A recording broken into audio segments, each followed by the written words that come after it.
Aujourd'hui, j'aimerais vous parler de ma nouvelle action chérie. Elle fait l'actualité, donc je trouvais pertinent de faire un update. Une action que je suis ravi d'avoir intégrée au sein de mon patrimoine financier. Peter Lynch disait « Investissez dans ce que vous connaissez ». Et moi, en l'occurrence, j'ai travaillé de longues années dans l'industrie du consulting. Donc, investir dans cette action me semblait une évidence. Pour les jeunes loups qui ne connaîtraient pas, Peter Lynch est l'un des gestionnaires de fonds les plus célèbres et respecté de l'histoire de la finance. Il a géré d'une main de maître Magellan de Fidelity Investment entre 1977 et 1990. Et sous sa gestion, le fonds a généré un rendement annuel moyen de 29,2%. Non, c'est... Autrement dit, Peter Lynch a transformé de modestes investissements en fortunes considérables, ce qui a fait le bonheur des clients. Pour vous donner une idée de la croissance, sous sa gestion, les actifs sont passés de 18 millions de dollars à plus de 14 milliards, faisant du fonds Magellan l'un des plus grands fonds communs de placement au monde à l'époque, et ça s'applaudit.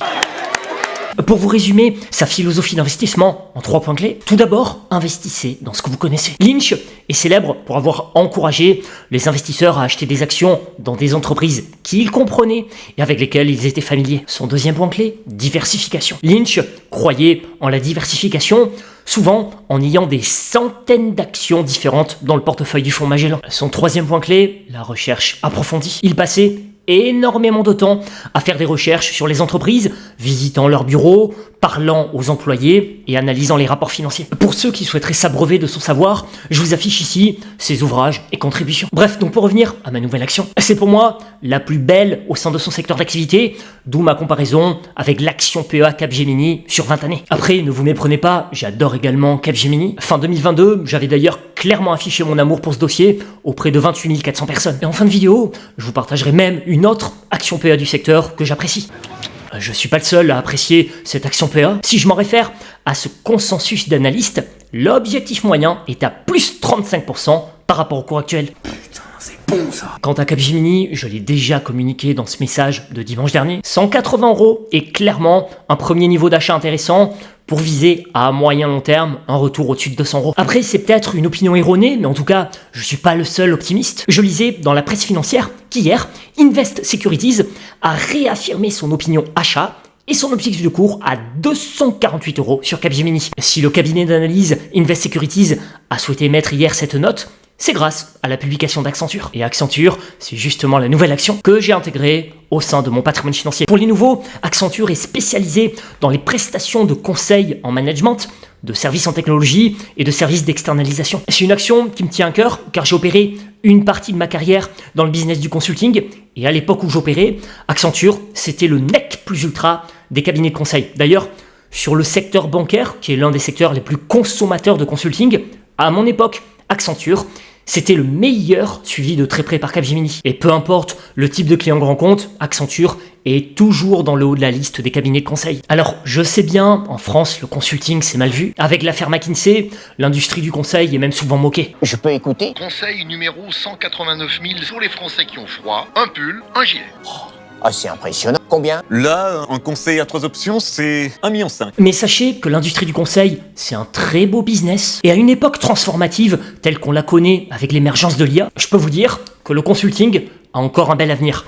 La raison est simple, le business, c'est une plante vivante. Si vous cessez de l'arroser, c'est la mort assurée. Donc pour survivre à cette nouvelle ère, les grands groupes vont être obligés d'investir pour assurer la pérennité de leur business. Et une partie de ces investissements sera naturellement redirigée vers les prestations de consulting de type Accenture, Capgemini, j'en passe, et des meilleurs. Preuve en est, dans sa publication de jeudi, Accenture a indiqué avoir enregistré sur le trimestre un total de plus de 900 millions de dollars de commandes uniquement liées à l'intelligence artificielle générative, ce qui a permis au passage d'ambiancer Wall Street.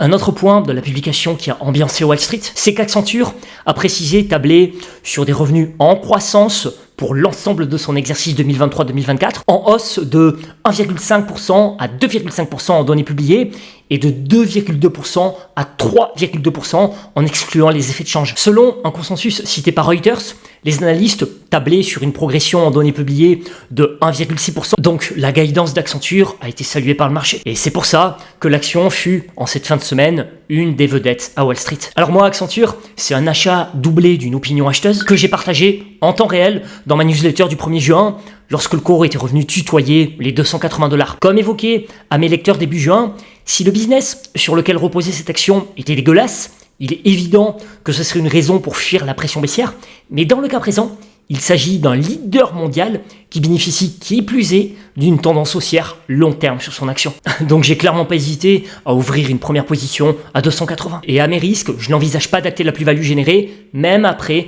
cette belle poussée du cours de bourse. Ça pousse. Pour moi, cette action Accenture en a encore largement sous la pédale. Bien sûr, le risque zéro n'existe pas, et une tendance haussière long terme peut à tout moment se casser définitivement, mais d'après ma connaissance du secteur, les probabilités sont quand même davantage tournées vers une reprise à moyen long terme de la tendance haussière. En tout cas, plusieurs analystes semblent partager mon avis. JP Morgan est positif et recommande le titre à l'achat. L'objectif de cours se situe désormais à $330. RBC Capital Markets est également positif avec un objectif de cours fixé à $377.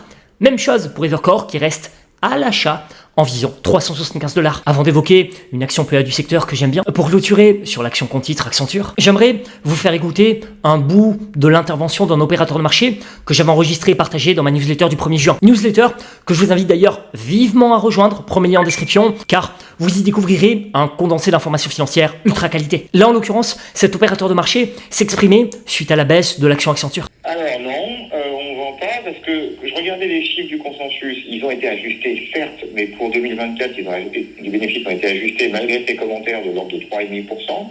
Pour 2025, de l'ordre de 5,6%. On a perdu 25% en bourse quand même. Donc on a un statut de leader quand même avec Accenture, une qualité managériale certaine. On a 70% des collaborateurs qui sont délocalisés et donc ils peuvent être très compétitifs en gardant leur marge. Il y a une grande qualité chez Accenture de la qualité de relation client. Ils annoncent quand même que dans les solutions d'intelligence artificielle générative, ils ont 450 millions de réservations de la part de clients. Et en termes de PER, je regardais, on est bon pour descendu. La moyenne des 5 dernières années, c'est autour de 30 fois. Le secteur comparable, donc pas en Europe, aux États-Unis, est autour aujourd'hui d'un PE de 30 fois et Accenture se traite à 24 fois 2024, 22,5 fois 2025.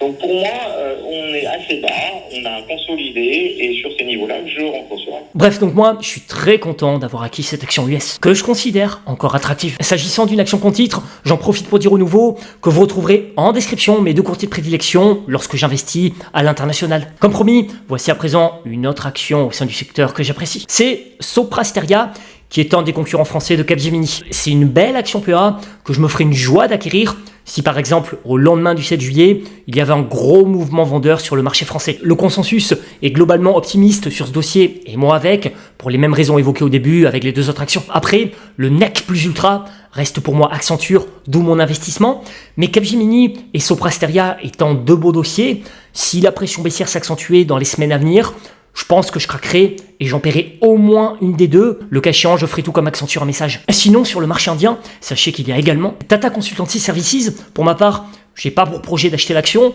mais ça reste un gros acteur dans le secteur qu'il est intéressant d'observer. N'hésitez pas vous aussi à partager vos suggestions d'action. Passez un bon week-end et merci pour votre suivi. I'm rich.